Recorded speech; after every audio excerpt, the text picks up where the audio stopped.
Now that chorus that we have just heard me sing, okay, is Jehovah Jireh. So what does Jehovah Jireh mean? Anyone who's the first time hearing this term, this name, Jehovah Jireh? Provider. Yeah, that's right.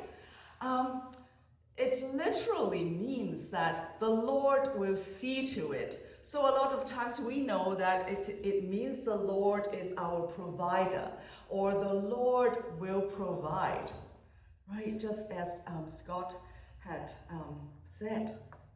Now, in Genesis 22, Abraham gave that name, Jehovah Jireh, to a place after one of the most intense episodes of his life. And we're going to visit that story today, because I know that not everyone here might have grown up from these stories. So let me set the stage first. Now you will hear a few names. Abraham. Now Abraham generally was regarded as the father of faith.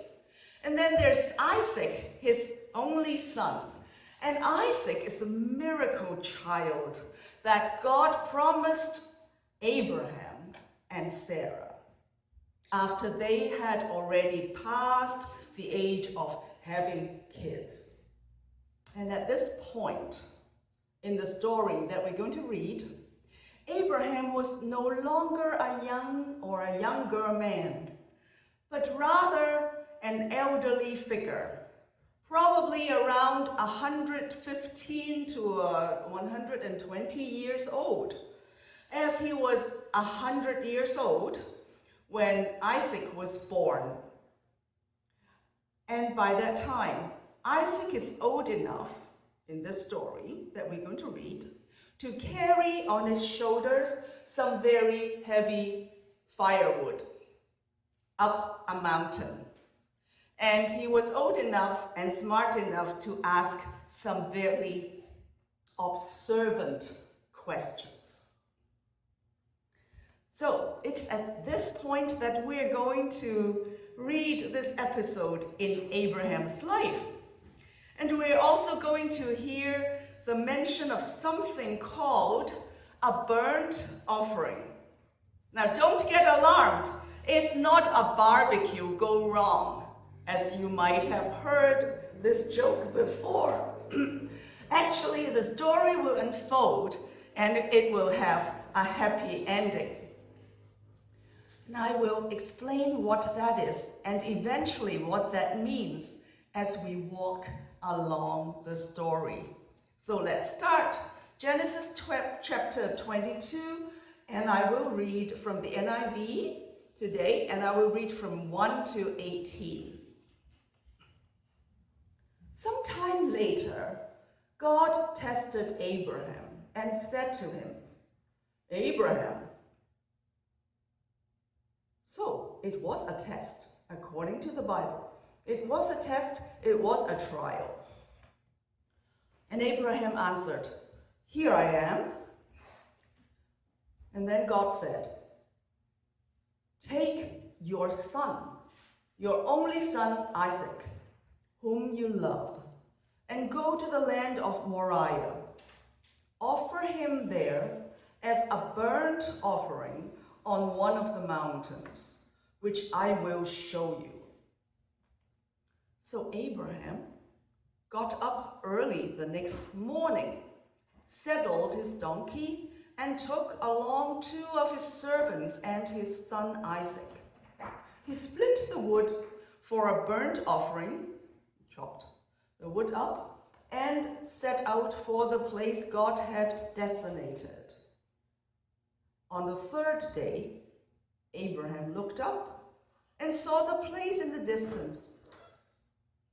Abraham told his servants, Okay, you guys stay here with the donkey. The boy and I, that means Isaac, the young master and I will go over there to worship, and then we will return to you. to worship, and then we will return to you. Abraham took the wood, verse 6, Abraham took the wood for the burnt offering and placed it on his son Isaac. He himself carried just the fire, probably just a torch, okay, and the sacrificial knife, and the two of them walked on together. Then Isaac said to his father Abraham, "My father." And then Abraham said, "Yes, here I am, my son." And then Isaac said, "The fire and the wood are here. You're carrying the fire, I'm carrying the wood. But where is the lamb for the burnt offering?" Abraham answered, "God himself will provide the lamb for the burnt offering, my son." And the two walked on together. Verse 9. When they arrived at the place God had designated, Abraham built the altar there and arranged the wood. And he bound his son Isaac and placed him on the altar atop the wood. Then Abraham reached out his hand and took the knife, and he was ready to slaughter the son. Just then the angel of the Lord called out to him from heaven, "Abraham, Abraham!" "Here I am," Abraham replied. "Do not lay a hand on the boy or do anything to him," the angel said. "For now I know that you fear God, since you have not withheld your only son from me." Verse 13. Then Abraham looked up and saw behind him a ram in a thicket, caught by its horns. So he went and took the ram and offered it as a burnt offering in place of his son. And Abraham called that place, "The Lord will provide." And to this day it is said, "On the mountain of the Lord it will be provided."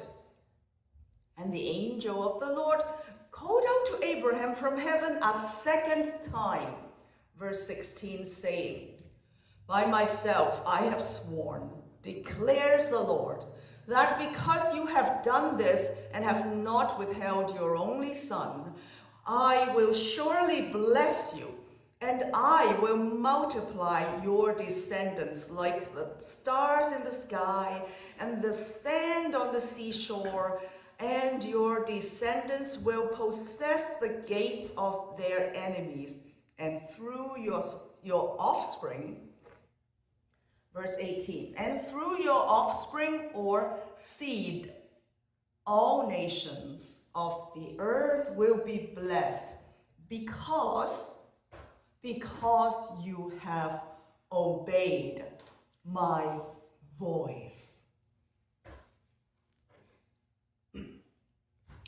So at the start of the story, God tells Abraham to take Isaac and offer him as a burnt offering. Now, a burnt offering is when you kill an animal and then burn the whole thing until it all went up in smoke, nothing held back. And we have a visual here, so come and take a look afterwards. We'd love to talk more. And Abraham's response? He just gets up early the next morning and he goes. There was no talking back to God, no asking why. There was no delay.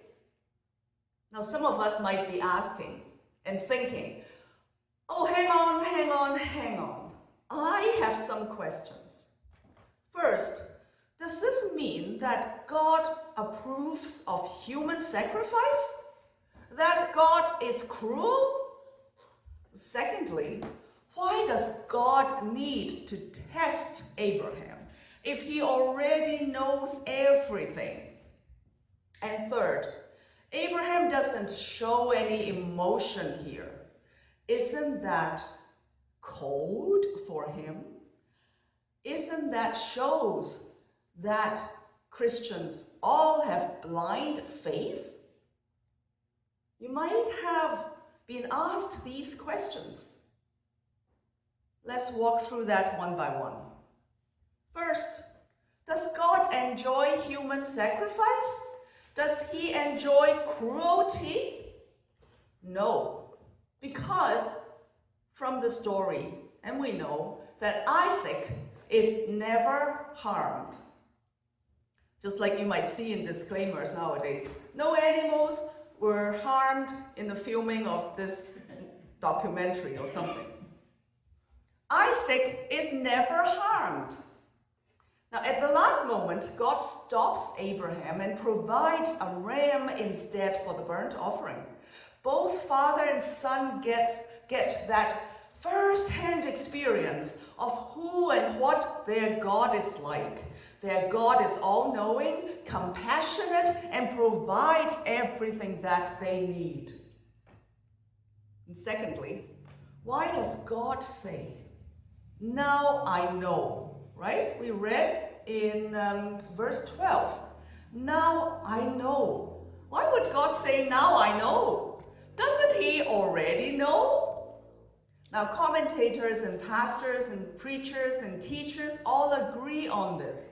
Of course, God knows. God is all-knowing, and he always knows. That's one of his attributes, right? All-knowing.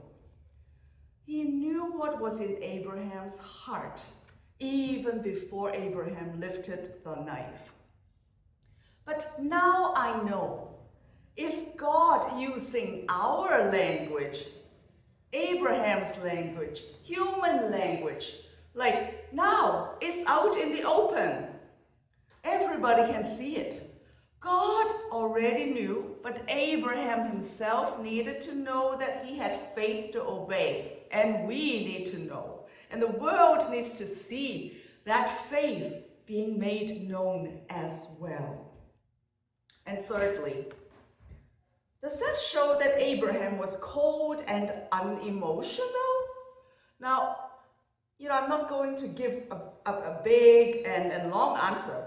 Not at all. Not at all. He's not cold. He's not unemotional. Because if you read his life story, and I invite you to read from beginning to end, Abraham is anything but unemotional and cold. He pleads for people. He argues. He laughs. But by the time we reach Genesis 22, he has walked with God for a long time. And he has seen God come through for him and his family and those that he pleads for. Time and time and time and time again. And so when this command comes, he doesn't need all the details. He knows the character of the God he's walking with, and he sticks with that. And that is not blind faith. That's knowing faith. That's the kind of faith that has witnessed and known on a deeper level and experienced in a deep level, enough to trust God and move forward as he says, even as we are in the dark, even when we don't understand yet. Now, verse 6 says that Abraham took the wood for the burnt offering and placed it on his son Isaac. All the things, the wood that Isaac has to carry at this point up the mountain on himself, the torch of fire and the sacrificial knife that Abraham carried, they're all for the purpose of the sacrifice in the form of a burnt offering. So, I've mentioned something about the burnt offering in the beginning. And let's also ask a question. So, is this burnt offering related to Moses' law? But this story precedes the Mosaic law precedes the Exodus in the wilderness. So some scholars try to stay away from this correlation. So no, this is just another kind of sacrifice. And some teachers may just apply this concept and this account of burnt offering directly to the purpose of atonement from sin, the same way as that in the Mosaic law. But here is what I think we should understand it. Yeah, I know it is before and it predates Moses. So technically, this burnt offering can be different from the law's burnt offering. But even though it is before the giving of the law, something deeper was already at work. Now, for example, God accepted Abraham by his faith, right? The scripture says, Abraham believed God, and it was credited to him as righteousness. We see this time and time again. First, in Genesis 15, verse 6, and then 3 more times in the New Testament.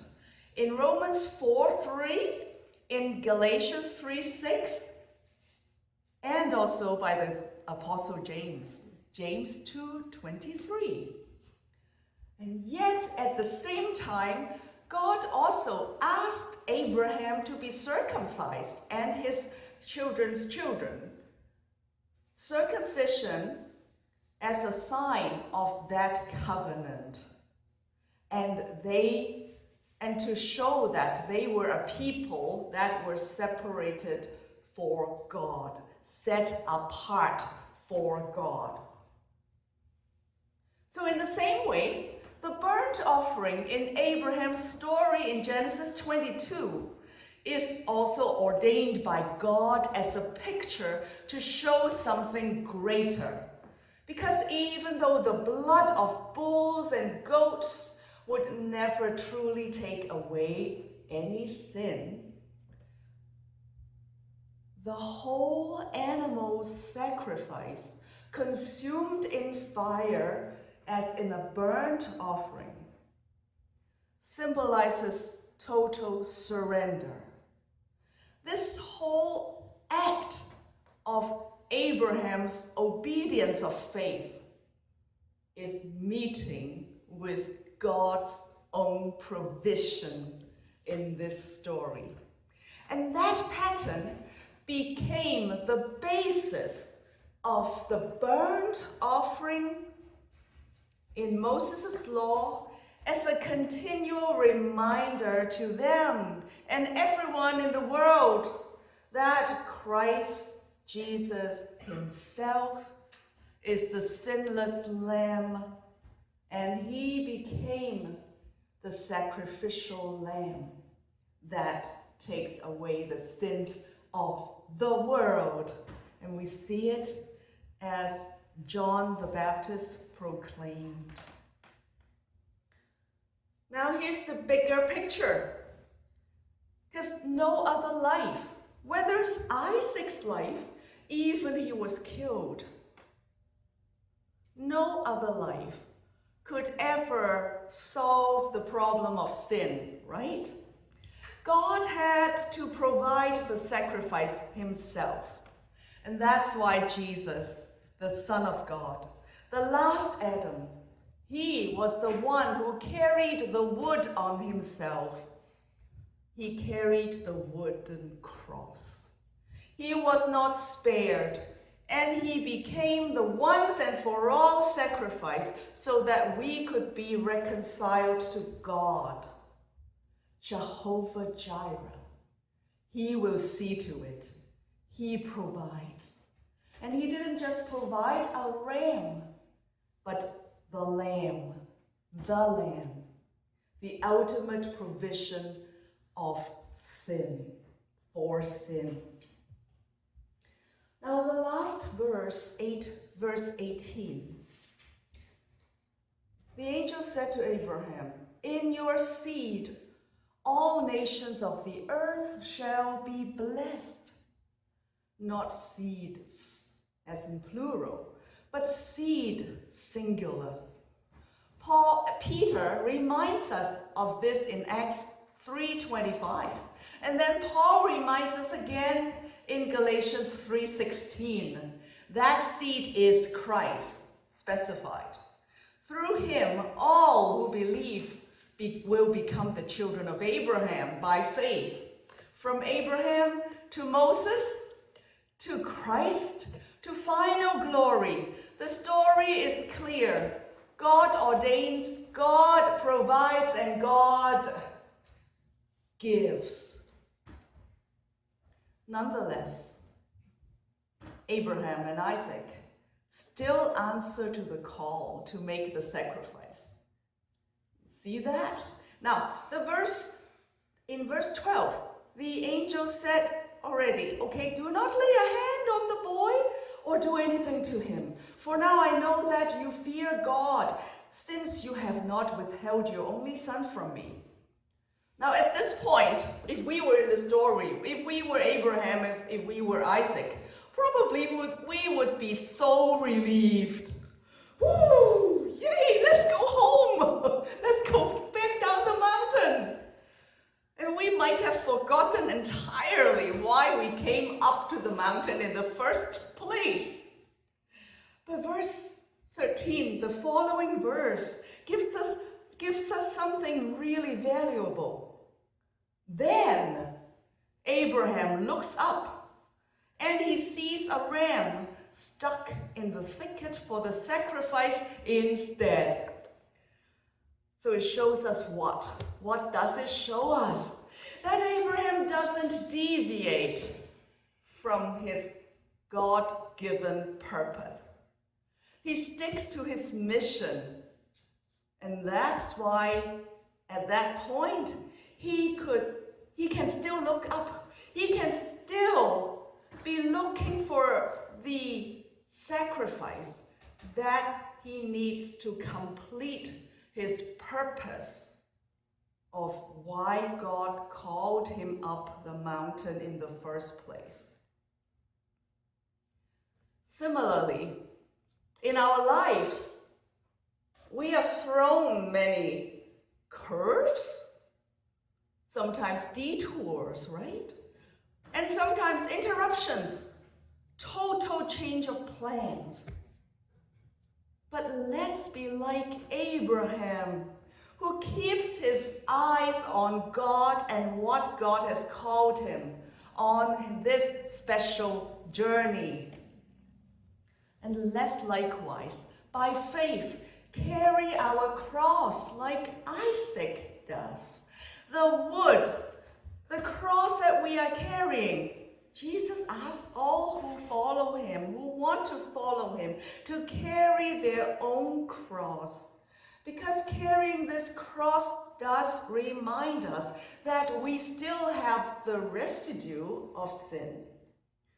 But at the same time, it also reminds us that we are able now to continue in this journey of sacrifice as a living, not dead sacrifice. Romans 12:1 and 2. We have studied that. So what's the ending of the story account? What does it make us see?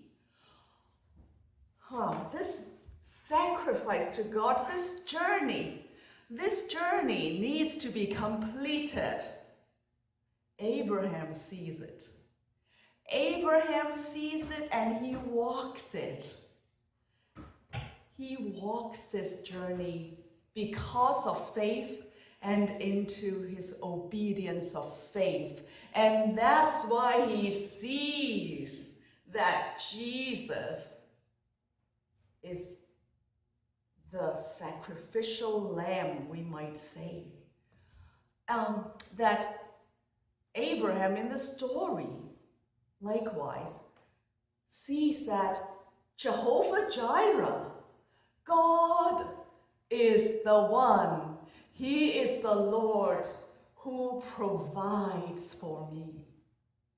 He's the one who sees to what I need. Jesus carried the wooden cross on his shoulders. And today, he puts out an invitation to us. Take up your cross and follow me. He never asks us to do anything that he himself has not done. He walked that road first, showing us what it looks like to obey the Father all the way through. So for example, for us, we are walking with our kids or grandkids or our family, our siblings or our friends through tough seasons, right? Like carrying some very heavy firewood up the mountain, trip after trip after trip. And we know that we can't really carry their burdens for them. But we also know that our faith, our prayers, and our examples will inspire them to call on God themselves, and that God is the one who provides and who will see them through. Now, what about our health or our ongoing issues, aging issues? We all have been and have seen our conditions, our issues. Some are seen, some are unseen. Some are short-term, some are long-term. Some are chronic, some are for a time. But all kinds of conditions or age just creeping up. And then what about work and life responsibilities? Some of us carry financial pressure and some caregiving duties or very demanding work. And any of those, or all of the above, make every day feel like an uphill battle, right? As those long-term struggles, they're not going to go away soon, or more likely to stay with us with the rest of our lives, for the rest of our lives. Nevertheless, and at the same time, like Abraham and like Isaac, we also know that God provides, and he provides strength for us and grace for us, and his Spirit comforts us, and his Spirit guides us to endure, and he walks through each moment with us. And we have the sure hope, that he's the one that gives us the wholeness that he promised to us, maybe not now, but it does go beyond this life and into the next life. It goes beyond what this world can ever offer to us. So how privileged are we, and how blessed are we for all those around us when we experience with our faith and obedience being at work in our ongoing and daily life. So, last but not least, what about in church and in community? Now, the final verses today show us the outcome of this whole account. Verse 16, God declares to Abraham, "Because you have done this and have not withheld your only son," that you have faith and you obey me and you walk in the obedience of faith, that means, and what you hold most dear to you, you still follow me by faith. into the obedience of faith.